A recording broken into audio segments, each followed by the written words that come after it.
Verse 8.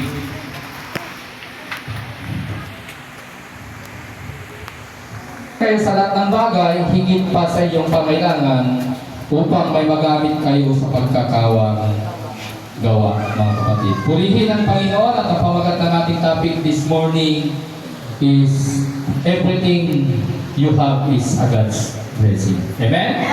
Kapag yung katabi mo at sabihin mo sa kanya, pinagpala ka ng Diyos. Amen po? Kaya mga kapatid, salamat po sa ating mahal na Panginoon. Kumusta po? Mga kapatid ko, bakasyonista yung mga galing Maynila. Di ba? Anong naramdaman nyo sa bakasyon nyo ngayon? Amen po, yung mga nagbakasyon na galing Maynila. Di ba? Daming nagre-reklamo, daming hindi nakauwi kasi mataas daw ang pamasahe. Yung iba naman, mataas ang gasolina, krudo. Kaya yung mga planning po nila na makapagpakasyon, yung iba umatras dahil po sa lakas ng pagtaas ng langis. Kaya nga yung si Sharon Garin yata, nagtatago na eh. Kasi hindi po niya masagot-sagot yung mga ng mga senador eh, bakit biglang tumaas? Sabi nila nabibili lang ng 15 pesos yung gasolina, mga crudo, pero bakit 120% yung tinaas? Kaya ngayon hinahanap siya ng rayolista. Kaya wala siyang masagot na tama. Kaya alam niyo naman po sa panahon natin ngayon, nasabi nga sa Biblia, ang mayaman ay lalong yumayaman. Ang mahirap ay lalong naghirap ng dahil po sa mga buhaya sa ating mga nakakataas na tungkulin. Kaya nga alam niyo, sabi nga ni Marcoleta, kung ating titignan, yung kinikita ng mga kumpanya ng langis sa isang araw, 3 billion. Dahil po sa laki ng pag-exist po ng presyo ng gasolina. Sabi nga pag ang gasolina tumaas, bigas ang tumaas, pero pag alak ang tumaas, walang reklamo. Diba? Sabi nila, kahit na 200 yung tuba ito, bibili pa rin namin. Gasolina lang na 100, nagre-reklamo na. Pero salamat tayo kay Lord. Amen po? Nakakaraos pa rin po tayo. Kaya yung mga bagay na meron tayo, sabi ng Panginoon, lahat galing sa Panginoon. Buhay mo na lang, yung pagkising mo pa lang sa umaga, nagpasalamat ka na ba sa Panginoon? Kasi mga kapatid, kung anong daladala mo ngayon, lahat yan galing sa Panginoon. Alam niyo po, according po sa mga sinasabi po ng mga scientists na di nyo ba alam na 55,000 ang nawawala araw-araw sa mundo. Pero ikaw, buhay ngayon. Buhay na kasama mo ang Diyos na pupuri at nagpapasalamat. Kasama mo yung kapatid mo, dito kasi iglesia ito mga kapatid, buhay ang Diyos natin.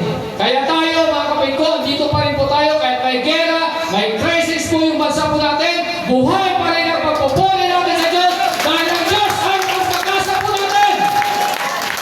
Amen po, kung wala ang Diyos, wala ka din ngayon sa oras na ito, kaya wala tayong dapat ipagmalaki. Kaya sabi niya, iyanay mo ang buong buhay mo sa Panginoon dahil siya po ang may hawak, may control ng buhay po natin. Wala tayong magagawa without God, we can do nothing. Kaya umasa tayo sa Panginoon sa lahat ng mapagpapala po niya.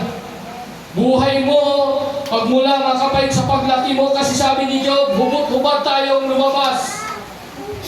Means, kung hubad tayong lumabas, wala tayo ni isang pag-aari po dito. Lahat, buhay natin hiram sa Diyos. Lahat ng meron tayo, pinagkatiwala lang ng Diyos yan. Pag namatay tayo, babalik din tayo hubad. Wala tayong madadala mga kapatid. Kaya sabihin mo sa Panginoon, salamat Panginoon. Amen po?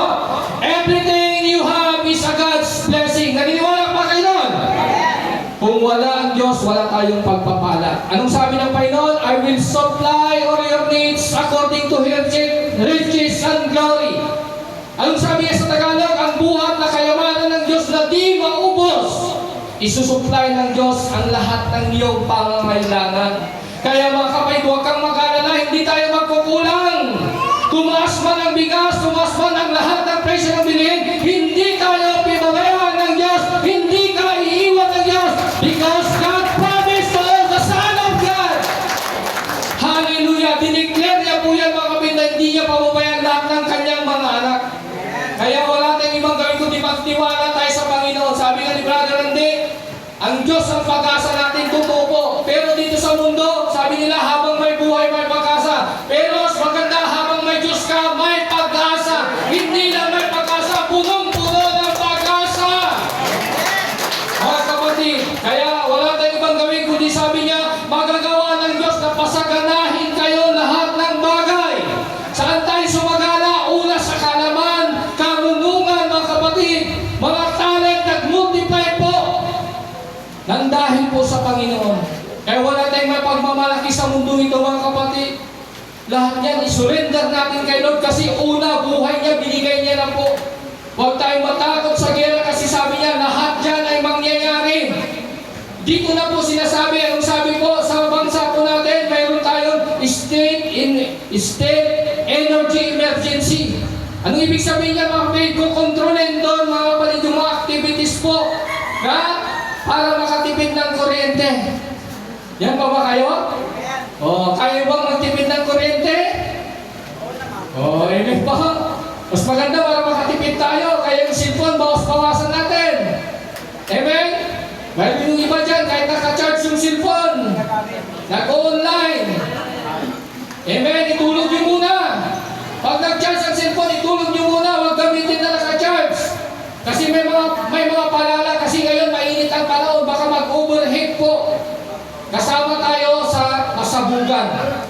Kaya ingat po tayo ngayon. Ngayon, panahon ng Koresma. Amen po, mainit ang panahon.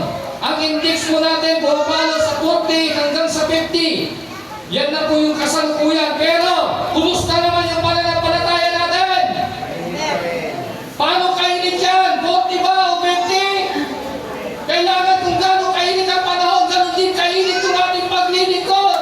Kasi alam niyo mga kapatid, i-comfort tayo ng Panginoon by the power of the Holy Spirit. Amen po, hindi aircon, hindi electric fan, hindi kuryente, makukumport sa atin yung Holy Spirit na kukumport sa atin ng ating mga Panginoon. Dahil po tayo ay, we are the sons of God, sinil tayo ng Panginoon. Amen po, hindi daw tayo maano. If God with us, who will be against us? Kaya nung sabi niya, masagana tayo ng bagay. Kahit ang bigas ay tumaas, kahit ang gasolina tumaas, kahit lahat ng mabihili ay tumaas, makakaraos tayo. Amen po, dahil sa tulong ng Panginoon. Amen po? Tapos na tayo. Yun lang yun. Gusto niyo pa ba? Ayan mga kapatid. Punta po tayo sa next verse po.